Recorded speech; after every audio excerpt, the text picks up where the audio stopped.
पिछली वीडियो में हमने स्वर के बारे में जाना था। इस वीडियो में हम व्यंजन के बारे में जानेंगे।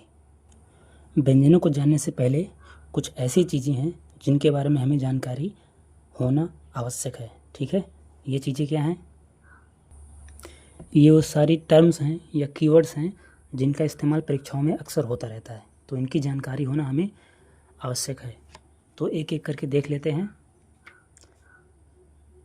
कंठ का मतलब होता है कंठ। तालव्य का मतलब होता है तालु, मुंह के अंदर ऊपरी छत का पिछला भाग। ठीक है। मूर्धन्य अगला भाग, दंत्य दांत, ओष्ठ्य ओंठ, इस तरह से है। एक बार आप लोग ध्यान से देख लीजिएगा, है ना। व्यंजनों की मूल संख्या 33 थी। हाल ही में एक जुड़ गया जिससे 34 हो गई, और जो जुड़ा है वह एक विशिष्ट व्यंजन है जिसका ये निशान है। ठीक है, ये निशान है उसका। व्यंजनों की संख्या 34 है। कुल व्यंजनों की संख्या 40 है। स्वरों की संख्या 11 है। कुल स्वरों की संख्या 13 है। ठीक है, ये 10 तुम्हारे मूल स्वर होगी, एक ये जुड़ गया है और ये 2 अयोग हुआ। ठीक है, मिलकर सारे 13 हो जाएंगे टोटल। और जो व्यंजन है, व्यंजन की संख्या 34 है। इसमें ये 25 और ये 8, 33। और एक जो अभी हाल ही में जुड़ा है मेरे भाई, जिसको हम इस निशान से डोनेट करते हैं। ठीक है, कि तुम्हारे व्यंजन 34 हो गए।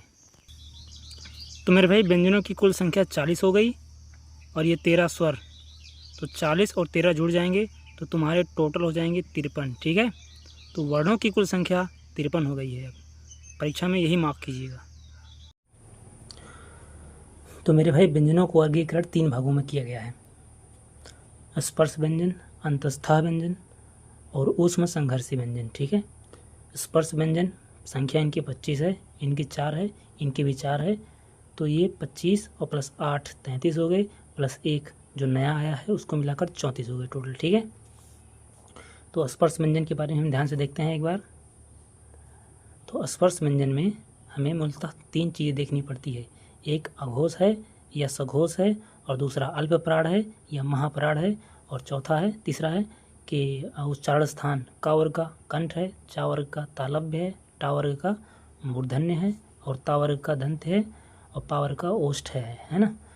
तो पूछते हैं कौन सा वर्ग में ये कौन सा उच्चारण स्थान कौन सा आएगा इसका।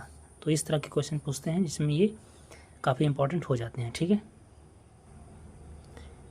ये आखिरी के जितने भी हैं इनको हम नासिक के कहते हैं, नासिक के कहते हैं। ठीक है, दूसरा है अंतस्थ व्यंजन, जिसमें मूलतः 4 होते हैं, जिनका उच्चारण स्थान स्वरों एवं व्यंजनों के बीच में होता है। ठीक है, देखो या जो है या, इनका उच्चारण स्थान तालव्य है, इसका वर्ष है यानी कि दांत की जड़, इसका भी वर्ष है, दोनों सेम है। और वा दंतोष्ठ है, ऊपर के दांत और ओंठ का इस्तेमाल किया जाता है इसमें। ठीक है, या रा ला वा ये सघोष होते हैं और ये अल्पप्राण होते हैं, महाप्राण नहीं होते हैं मेरे भाई ये। ठीक है, या और वा को अर्ध स्वर कहते हैं, कभी स्वर कभी व्यंजन ये हो जाते हैं। रा को लुंठित कहते हैं, क्यों? क्योंकि जीभ तालु से लुढ़ककर स्पर्श करती है। ठीक है, इस बात का ध्यान रखना। ठीक है, ला को पार्श्विक ध्वनि कहते हैं, क्योंकि हवा जीभ के बगल से निकल जाती है। ठीक है मेरे भाई। तीसरा है ऊष्म संघर्षी व्यंजन, जिन व्यंजनों में उच्चारण में हवा मुख के किसी भाग से गर्मी पैदा करते हुए निकले, ऊष्मा या गर्मी पैदा करे। ठीक है, बोल के देखो, शाह गर्मी निकलती है मुंह से। ये 4 हैं और चारों का उच्चारण स्थान आप यहाँ पर चारों का उच्चारण स्थान ध्यान से देखेंगे। ठीक है, हा को स्वरयंत्र से बोला जाता है, यानी कि गले के अंदर भीतर से। इसको वर्ष ध्वनि है, मैंने बताया था, दांत की जड़ से। मूर्धन्य का मतलब होता है छत का अगला भाग मुंह के। तालव्य का मतलब होता है छत का पिछला भाग।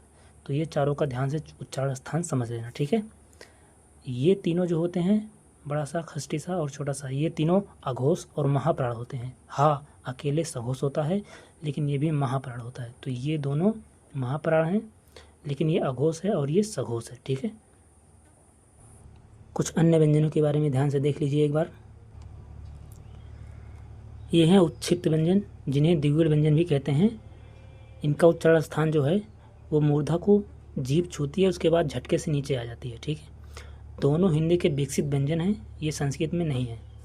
इसका उच्चारण स्थान मूर्धा होता है, ये सघोष होते हैं, अल्पप्राण होते हैं, ठीक है।